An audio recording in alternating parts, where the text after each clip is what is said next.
depends on discipline and prudent utilization of public resources.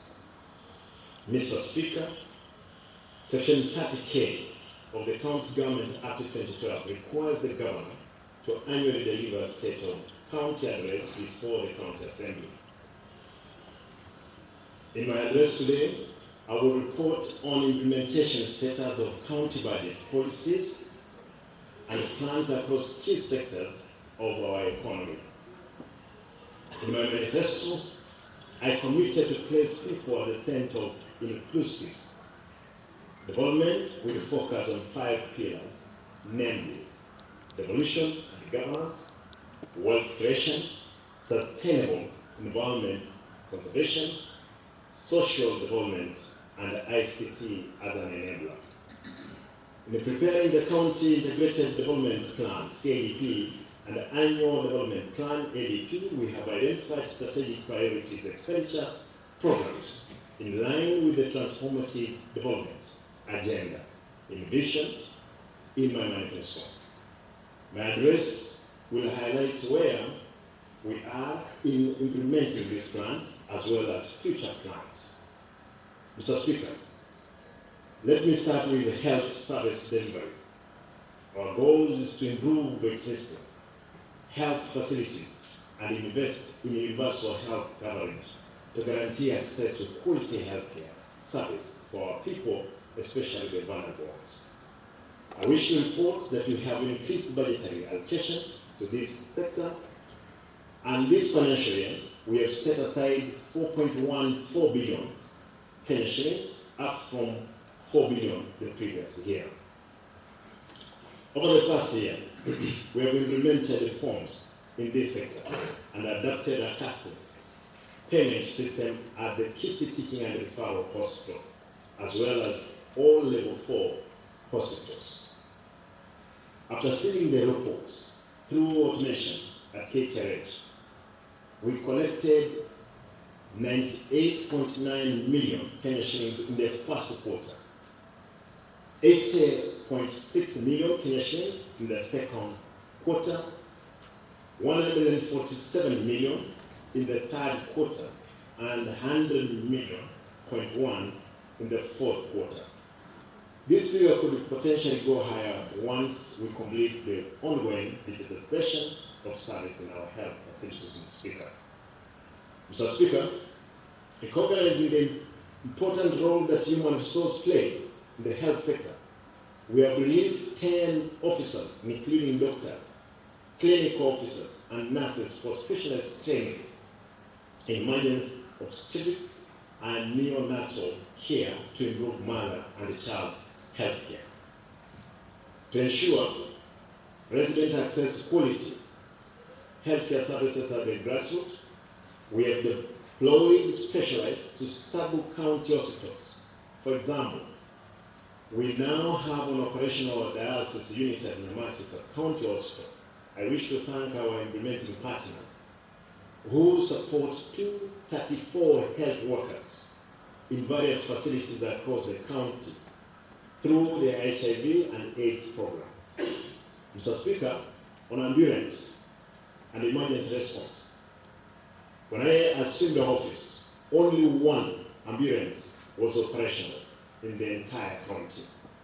I'm happy to report that we have repaired a total of 8 ambulances and fully equipped them to the World Health Organization standards.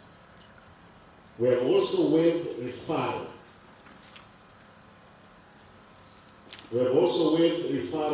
And emergency evacuation within Kisii County. Further, a total of 40 dedicated staff working round the clock are available to provide a 24-hour emergency response services. As a result, ambulances emergency response time has significantly, Mr. Speaker, reduced from 1 hour to less than 30 minutes, but we target to reduce the response to time of 15 minutes. Mr. Speaker, availability of drugs and non-pharmaceutical is critical in health service delivery. I'm glad to report that the recently established Health Product and Technology Unit, HPTU, has improved forecasting quantification, order processing, technical support to health facilities on commodity management. Of the 160 operational government and faith-based facilities, we support a total of 156 health facilities through provision of essential medicine and medical supply. In the last financial year, Mr. Speaker, we had set aside 168 million for procurement of health products and technologies. When I assumed the office, the county owed Kenya Medical Supplies Agency, KEMSA, 87 million, and so far we have paid 66 million. Mr. Speaker, there are challenges in procurement of supplies from KEMSA. Non-pharmaceutical comprise 127% of the total budget, with essential medicine allocated 23%. Out of the Kenya shilling 65.5 million medical supply ordered in May this year, essential medicine comprised of 30.7 million, or that's 52.3% of total, which is great improvement. So, Speaker, we had to do this because medicine was not factored as an important item in the medical field. Non-farm, that's where people are getting hefty kickbacks. And we have done that in the past, Mr. Speaker. Mr. Speaker, we have ensured that all procured commodities are issued to the health facility through online commodity management and tracking system to reduce theft and improve commodity security. Mr. Speaker, primary health care is essential. Healthcare made universally accessible to individuals and families in the community by means acceptable to them. Through their full participation, a strong primary healthcare system builds the capacity of a household to not only demand service from all providers, but also to know their constitutional right to equitable and quality health care. This is what has informed the community health strategy, where we have formalized engagement of community health promoters, CHPs, as the first line of defense in health service delivery. Today, we provide Kenya shillings 2,000 monthly stipend for over 2,900 CHPs to ensure our people get health service at their doorstep.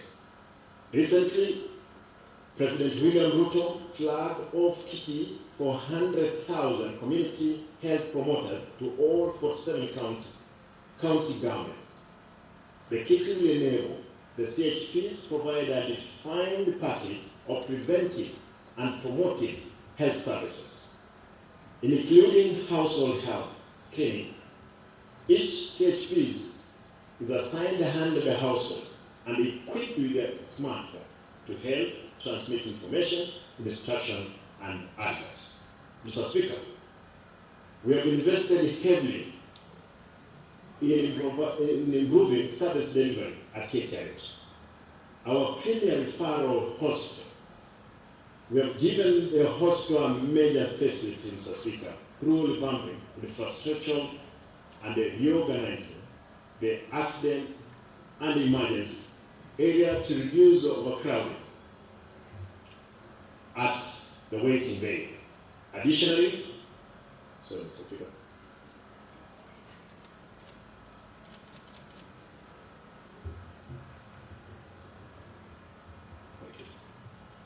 Additionally, we have enhanced the amenity wing at the hospital by hiring 31 additional staff, introducing a separate pharmacy with a drug revolving fund to ensure continuous availability of essential drugs and non-pharmaceutical to satisfy needs of parents, of patients.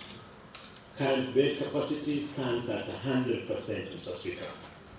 Other improvement includes recruitment of an additional 29 medical professionals and skilled mortuary attendants. The hospital now receives 1,000 outpatient visits daily with 90% bed capacity at any given time. Improved financial management and streamlined system of waivers and exemptions has significantly, Mr. Speaker, increased revenue collection. To further improve service delivery, the hospital has acquired modern equipment, including, Mr. Speaker, biosafety cabinet for chemotherapy, baby warmer, 2 continuous positive airway pressure machines, and a cardiotherapy set and 2 anesthetic machines. The availability of the 2 theater machines recently enabled our surgeons to do the first spine surgery in one of 7 years led by Dr. Kisii, and I want to say kudos to the entire team for a job well done. Mr. Speaker, I want to reiterate here that for 1 or 7 years that the county has been there, we've never had a spinal surgery to have been carried out. But it was amazing that our doctors, led by Dr. Kisii, Victor, they did it successfully. Now, we can proudly say that we can do all referrals to our KTH here in Kisii. We have also, Mr. Speaker, operationalized the medical microwave shredder to support management of hazardous waste for public and private hospitals. Again, Mr. Speaker, this one was not in operation, now it's in operation. We're able to collect all the hazardous waste from the public, from other facilities that have been shredded at KTH. Mr. Speaker, I'm happy to report that we have strengthened our relationship with NHIF and other private insurance providers, including All Mutual, AAR, Macau, Onyonka for teachers, and CIC for National Police Service to allow their members get service at KTH. We are negotiating with CIC Insurance for the county assembly package to allow members of this house access specialized service at our hospital.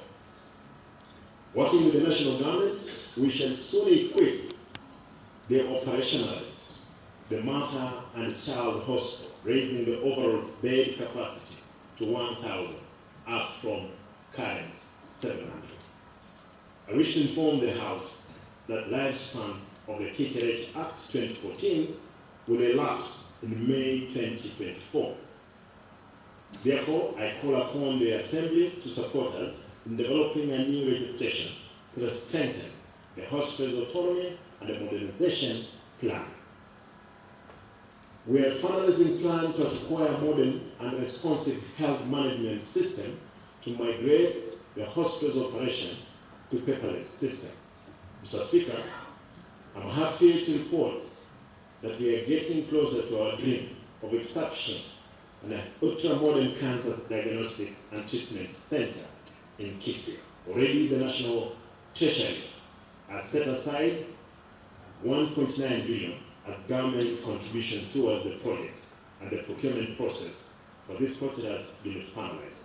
We are waiting for an objection report from our development partner before awarding the contract.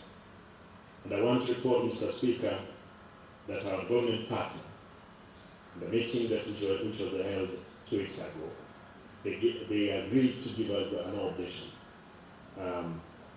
letter, which again the President has accepted to call upon those partners there to expedite the process for us to have the cancer center started being built. Moving to hospital in sub-counties, Mr. Speaker, we set aside substantial resources to complete various incomplete projects to ensure our people get much needed service. Let me mention some of these projects, Mr. Speaker. Completion of Nyandiba dispensary at Onyonka Ward is at 98% complete. Construction of Nyakia dispensary in Motito Ward is 95% complete. Completion of an outpatient department OPD unit at Kiobonyo dispensary in Kebogi Ward is 95% complete. Completion of maternity wing at Kera Health Center in the Nyetieko Ward is 98% complete. Completion of maternity wing at Omogwa dispensary in Bogetenga ward, 90% complete, up to grade. Obriana Health Center in Iliana ward is 80% complete. Completion of Nyagorova Health Center in Sensu ward is 65% complete. Upgrading of Mosoto Health Center in Boxero ward is 50% complete. Completion of Eburi and the Nyausia dispensaries in the Bubaracho and the Mochicho ward, respectively, are at 60%. Construction of laundry and the completion of the kitchen wing at Kenyanya Sub-County Hospital in the Bokimondo ward is at 40%. Construction of phase 1 of Kegogi Main ward and the perimeter fence of KSP local at Nduru Sub-County Hospital are both at 45%.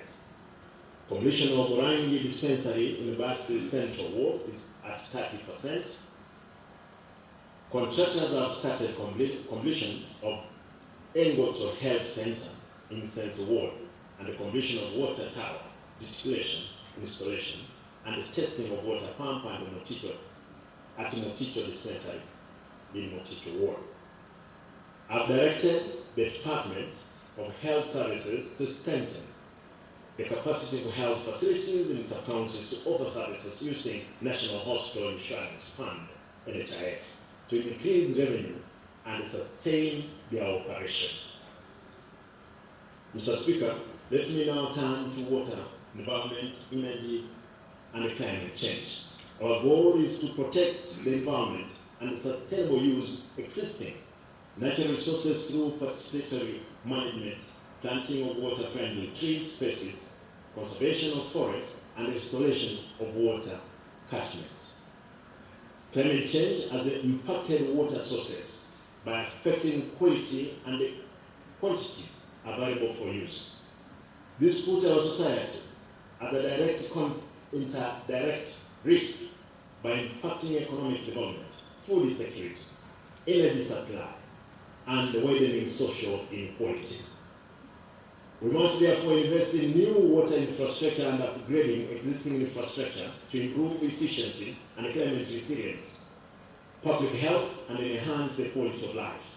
With support from the Water Sector Trust Fund, we recently launched the 19 million Kenya shillings Kyogoro Water Project in Kyogoro Ward.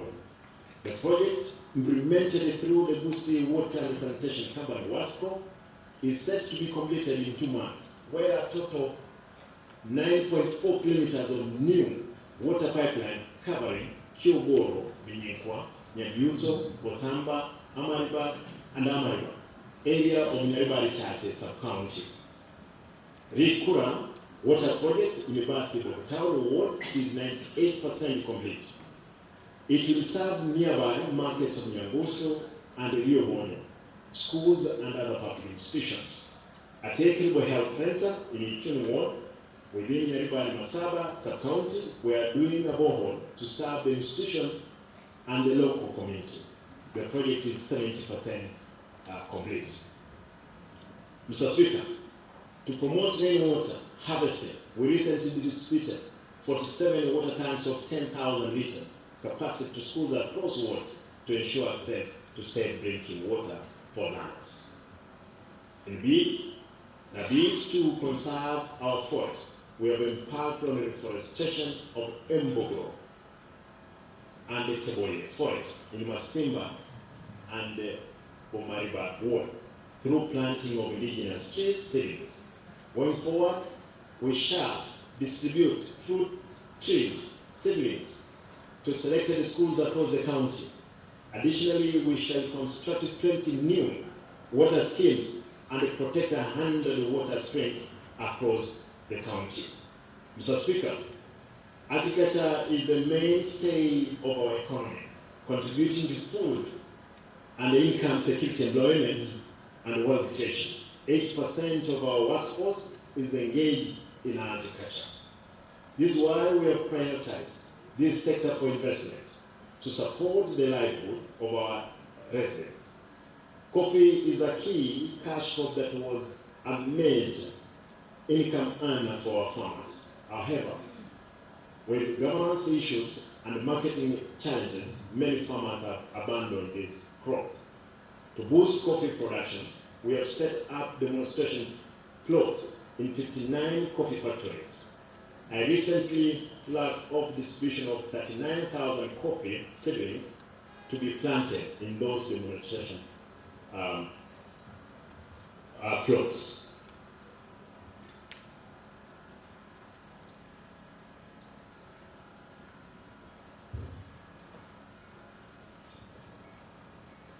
Mr. Speaker, the Kisii Agricultural Training Center, as ATC, is an important facility that serves as a demonstration center offering training and skills transfer to farmers in the region. We are building 2,500 meter long perimeter wall, a 1,400 meter long chain link fence, and 2,000 meter long barbed wire fence at the cost of 54 million. This will improve the security and safety of livestock, crops, and other assets at the center. We are also renovating the ATC kitchen at Kenya shillings 4 million to make it complete and competitive and efficient as a retreat center. At the center's agro-processing zone, we have set up a sewer connection at the cost of 9 million, which is, again, Mr. Speaker, complete. To boost banana and avocado production, we have set up a bulk nursery to produce over 250,000 ash avocado seedlings and 100,000 banana seedlings per quarter to support availability of quality planting material at the subsidized rates. Once ready, the seedlings will be supplied to farmers for planting, closely monitored by extension officers to ensure all the seedlings grow to maturity. This venture will support a value addition and commercialization program being invested in banana and avocado value chain. Other planned projects in the sector include, Mr. Speaker, the Innovation of Agricultural Society of Kenya, that's the SAK demonstration unit, innovation of Ogembo Slaughterhouse, capital lifting at ATC, equipping and the installation of fisheries borehole. Mr. Speaker, over the past 1 year, we have realized the following achievement in the agriculture sector. Conducted a random soil testing across the county in conjunction with the government partner to determine soil fertility level and advise farmers on appropriate soil amendment measures. On a draft, Mr. Speaker, that I got yesterday, it showed that all our land is acidic, that we no longer have fertile ground. We are going to have to improve our soil, otherwise we don't have where to do our agricultural work. Mr. Speaker, collaborated with Parentheram Processing Company of Kenya to distribute Parentheram seedlings to farmers through cooperative. Purchased and distributed 848 bags of fish feeds to 501 fish farmers across the county. A total of 13.4 metric tons of fish worth 5.1 million was harvested by June 2023 due to the input subsidy that we had put in. Installed a solar-powered water pump, and we have detected the water source for the fish multiplication center. Propagated 70,870 subsidized tilapia fingerlings and supplied 99 fish farmers in the county, realizing 338,500 in revenue from sales of fingerlings. Vaccinated 94,929 cattle against infectious diseases, raising Kenya shillings 4.3 million in revenue for last financial year. Completed a modern zero grazing unit at the Kisii Agricultural Training Center with support from Agri. Mr. Speaker, the area of land, fiscal planning, housing, and urban development, we have covered ground in our quest to improve the livelihood of our people through efficient land administration, equitable access, secure tenure, and sustainable management of land resource. To ensure security of tenure, we have processed ownership documents for 10 parcels of land across the county since we came to the office. We are finalizing plan to issue title deeds to 700 public schools across the county. In the current financial year, we have set aside 15 million for the planning of 37 market centers to establish and demarcate external boundaries and issue tenure documents. The last plan was done in 1972, and most public spaces in these markets have been encroached. To address the challenge of unsustainable use of the natural resources, efficient transport and infrastructure, and coordinated human settlement, disjointed sectorial policies, urban and rural development will need a spatial plan. I'm glad to report that we have set aside 50 million Kenya shillings for preparation of our county spatial plan. The Food and Agriculture Organization, FAO, has offered to provide technical support in stakeholder engagement across the county as we embark on this 18-month project. The goal is to provide a framework for coordinated development, management of urban areas, protecting fragile ecosystem, and boosting food security. Mr. Speaker, Operation Law is an important legal document that contains property information of all vegetable and the properties within boundaries of the county. The variation law in use currently was prepared in 1980s, meaning rates applied do not reflect the current reality on the ground. We currently collect 14 million in property rates against the potential of 150 million pensions. To redress this, we have initiated the process of developing a new variation role in collaboration with FAO and the University of Nairobi. The new variation role will be ready by July next year. We have also set aside 20 million for implementation of Geographical Information System, GIS, a computer system that analyzes display georeference information using GIS decision making for the county government on development shall be informed by data. It will also support automation of revenue collection and other services in the county. Again, FAO is supporting in setting up the GIS lab. Mr. Speaker, this morning when we spoke, I made a request to your office that I needed a space which will hold that lab, because FAO is ready to give us all the equipment and the technical support that we need. I hope you and the honorable members will definitely grant us the space. In urban development, we continue making improvements in the governance and infrastructure development for urban centers to promote service delivery. The main challenge has been solved waste management due to an undeveloped infrastructure for effective management of waste, including collection, transportation, material recovery, and recycling, and disposal facilities. Mr. Speaker, I'm glad to report that working with the National Environmental Management Agency, NEMA, we have successfully decommissioned Nyambera dam site that had become an eyesore in Kisii municipality. We have set aside 10 million for establishment of a recreational park at the site. The National Sustainable Solid Management Act 2022 requires that each county establish a centralized waste management infrastructure to promote source segregation, collection, reuse, and set up for material recovery. Each county is expected to ensure all waste management legislations is in conformity with this act within a period of 1 year. We shall soon present the Assembly a policy proposal to help us sustainably manage waste in line with the new law. Indeed, if anticipated policy reforms are implemented, waste can turn into money through employment and wealth creation.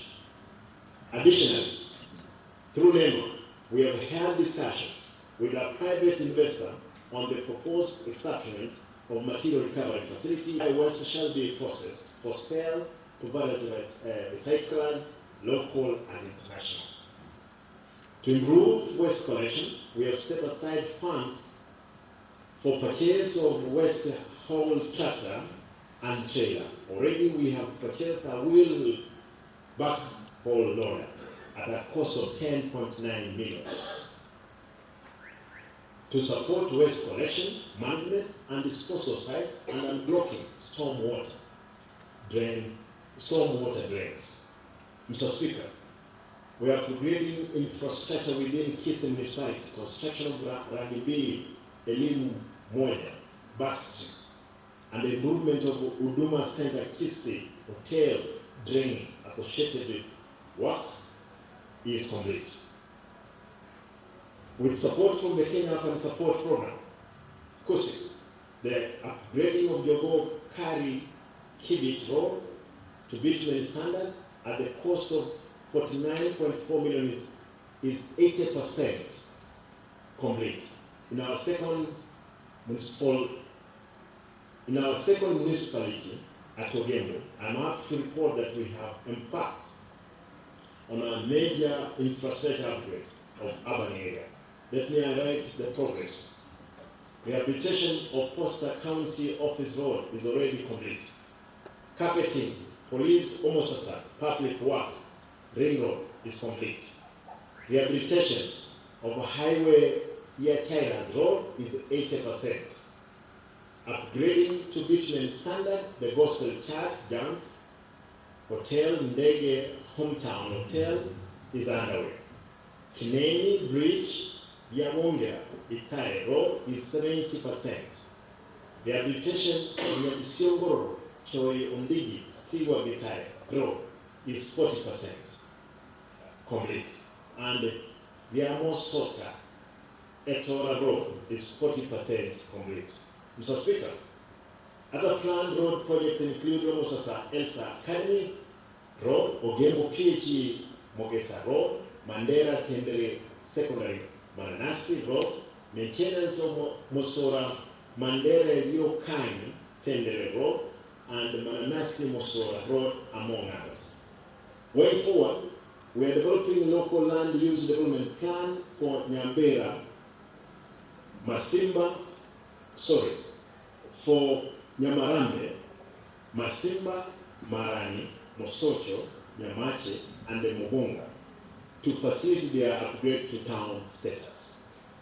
Other urban centers earmarked for elevation to town status are Kenyenya, Keumbu, Nyakoe, Tabaka, Etago, Nyacheki, and Magena. Mr. Speaker, in the area of trade and tourism marketing, I thank the national government for launching the construction of the County Aggregation Industrial Park, KAI, at Tongeri, Mbomachoge Bravo sub-county. The park will support agricultural development through reduction of post-harvest losses and increased market access. Through the National Agricultural and Rural Inclusive Growth Project NAGRI, we have completed 2 markets and aggregation centers at Magena and the Marani in the Bomachoge Bravo sub-county and the Kitutu North, respectively, to support vegetable farmers. The 2 markets were strictly done within a timeline of 6 months, and I'm impressed with the standard of workmanship. Other ongoing markets, Mr. Speaker, projects include the construction of 10 million Motonto Market in the Bomorenda Ward, construction of 3.9 million Kionyo Market shed in Masige East Ward, and 2.8 million of Chodororo Market shed in Mutito Ward. Other market projects include the construction of Gesel Market shed in the Bomariba Ward, construction of Mweko Market in Kiamukama Ward, construction of toilet at Geteri Market within Yosusu Ward, Yamaya Market in Chitago, Borabu, Kionyo in Masige East, and the Kegogi Market in Kegogi Ward. Additionally, we are building market sheds at Nyangusu in the Basketball Tower Ward, Ititi Matongo in Bogeka Ward, Yakioigro in Bomorenda Ward, Maroba in Boochi Tendere Ward, Nyamasege in Bosor Sengera, Subuta and Arura Market in Getenga Ward, Nyakeyo and Nyakora in Kigogi Ward, Egetuki in Machoge Bas Ward, and Botanchi in Masbir West. Other market sheds will be built at Orgari and Mosaria in Masbir East, Bobaracho in Monyerero Ward, Kera Bridge in Nyachek Ward, Kenyere and Sameta in Sameta Mokwero Ward. Sensi in Sense Ward, Suguta and Matiego in Bus Central, Itumbe in Bus Chache Ward, and in Antrago in Ibena Ward. Mr. Speaker, the area of culture, youth, arts and social services, we are undertaking major repair and overhauling the Busi study, which was not done to requirement or to required standards. The stadium is a home to Shabana Football Club, who have been promoted to FKF Premier League, and it was disturbing to see them play on a water load surface. It's also difficult to manage large crowds and fans. Mr. Speaker, I want to report that I was at Ulinzi, where we drove Shabana and AFC over the weekend. It was good. I can assure you that we are moving, making progress, Mr. Speaker. We have set aside Kenya shillings 30 million for renovation of the stadium, which includes construction of Arati wall, maintenance of civil works, and installation of backup power source, solar, and generator. Mr. Speaker, in the sub-counties, we are reviving the Sol Maran Stadium, where we have set aside 7.6 million for leveling the pitch, building a steel pavilion, fencing, and building a gate. Other projects include Nyantrago Social Hall, Kyobeli Stadium, Suguta, Metembe, Sosera, Geturi, Etanda, Itibo, Kyogo, Yondonga, Ititi, Bogita, Gesero, Yamontinga, Kerina, Genga, Mwata, Metembe, Kisaro, Nyasagati, Igonga, Nyamiobo, Ichuni, Bobaracho, Nyangweta SBA, and the Mariba Primary Schools ground, where works include leveling grounds, installation of goalposts and nets, laying grass and fencing.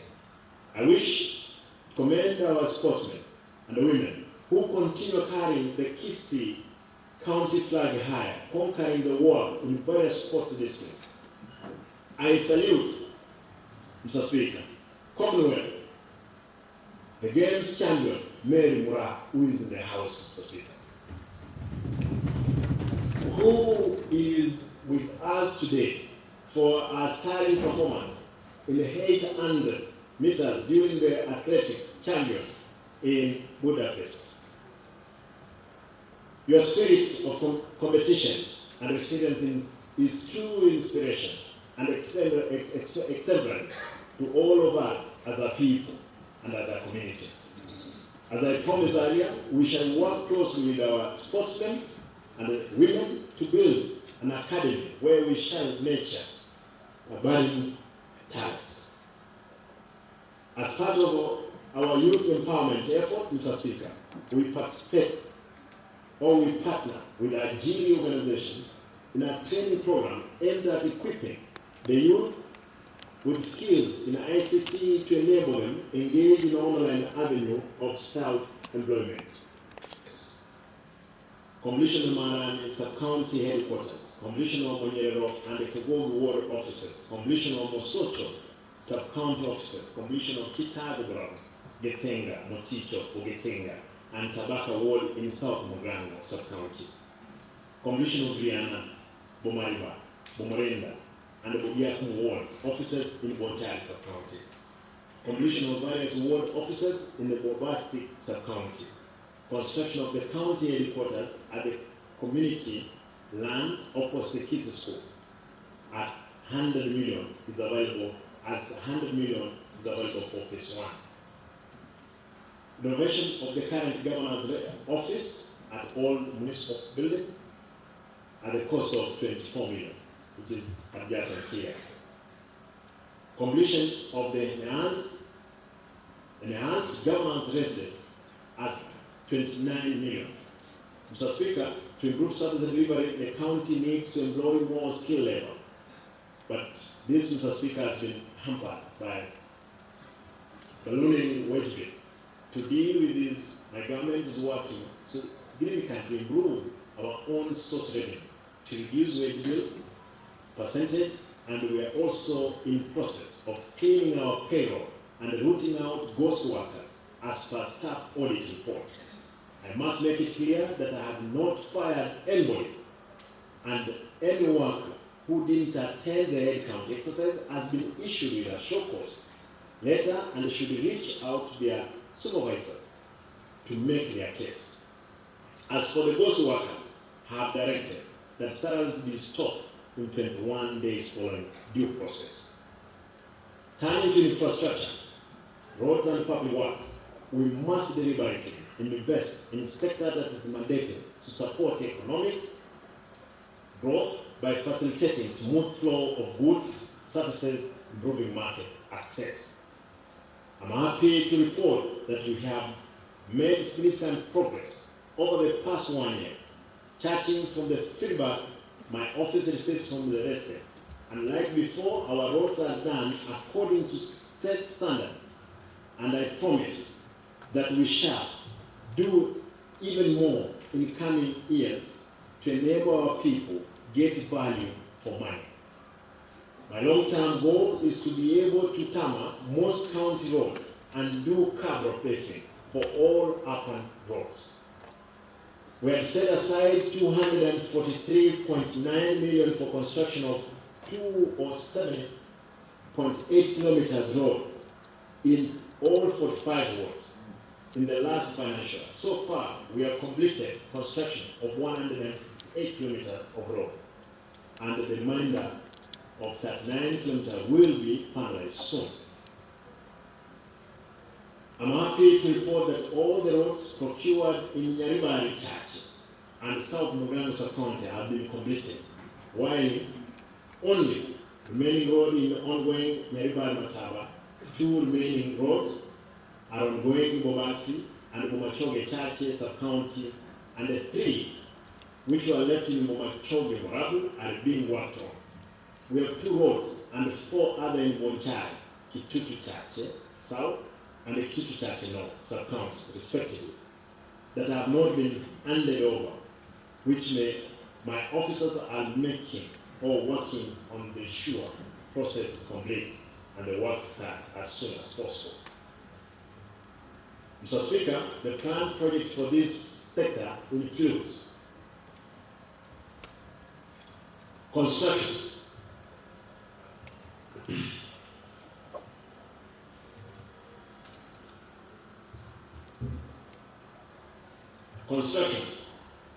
of footbridge and repair of damaged ones at Kenya shillings 22.5 million. Completion of bridges at Mogote and Ogembo in Bus Central and the board Chengel. Mr. Speaker, as I move forward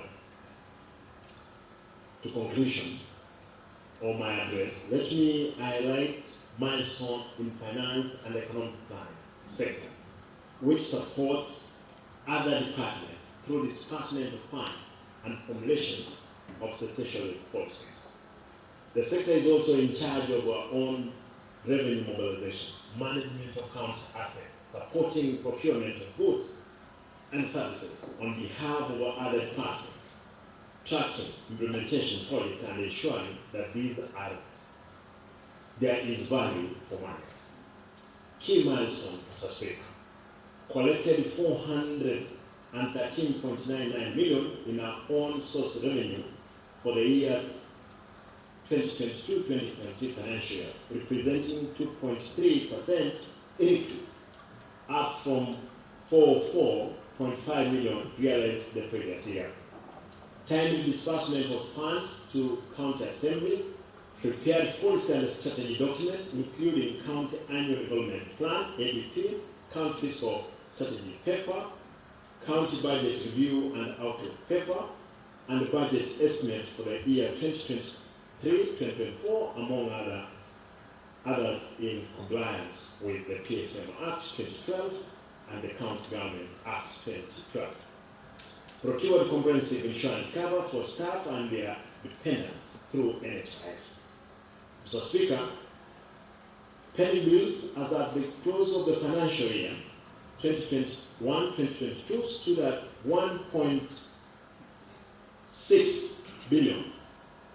It was 1.3, it arose at the time of verification to 1.6. After verification, Mr. Speaker, the exercise by the pending bills committee, 201 million Kenya shilling was verified for payment, out of which 112, Mr. Speaker, million has already been cleared, and the balance of Kenya shillings 119 million will be paid in the current financial year of 2023-2024.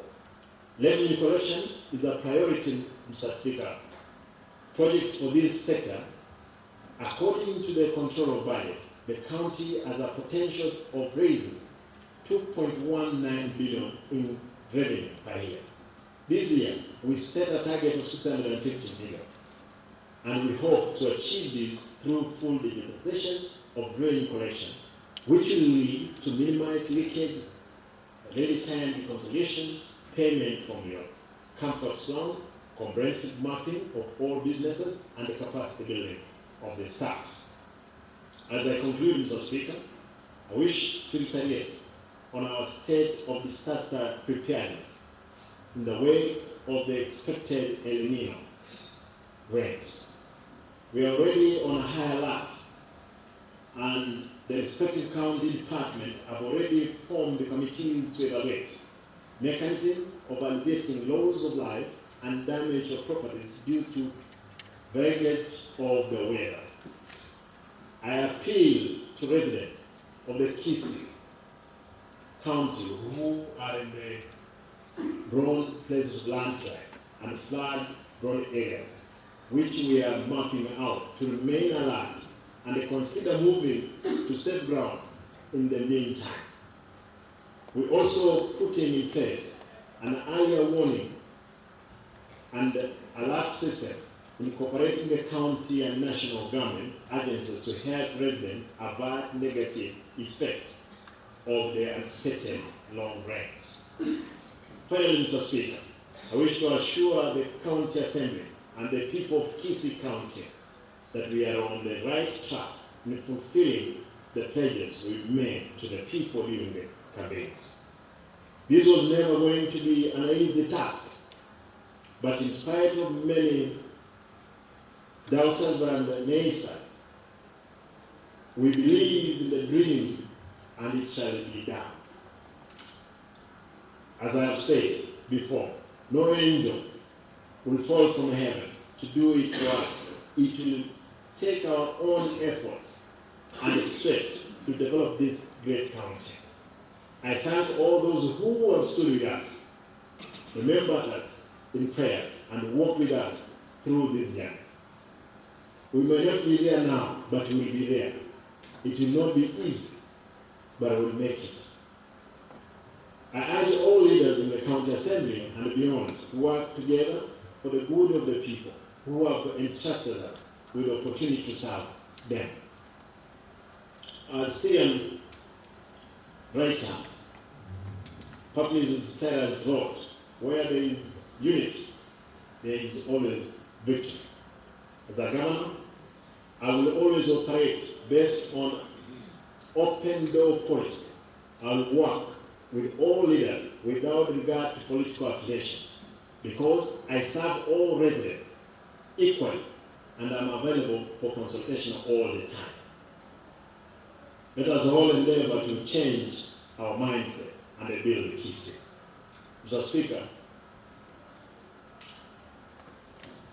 I will ask their House, the Honorable House, that in a special way to appreciate this one lady, Mary Moran, by standing and, giving an occasion, special occasion, such as now that you can see. This is our hero.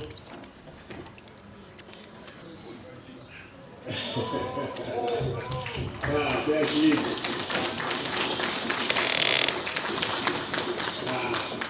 You have made our name, and the Kisii still remains in the world map. Thank you. Thank you, honorable members. Let us have our young ones also to elect this lady, and we will be able to make Kisii again great, because there is other counties who have now become, is it champion counties? We need to get back to our roots. I thank you for your kind attention, and God bless you. So Speaker, thank you.